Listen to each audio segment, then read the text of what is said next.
కన్న తండ్రి వేటికి పోయి ముచ్చట అడుగుతామని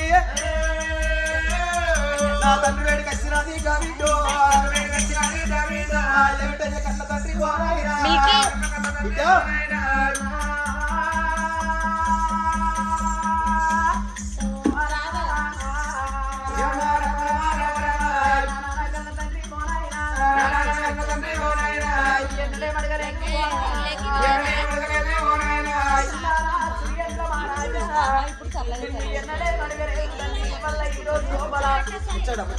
నేను ఒక్క మాట అడుగుతున్నా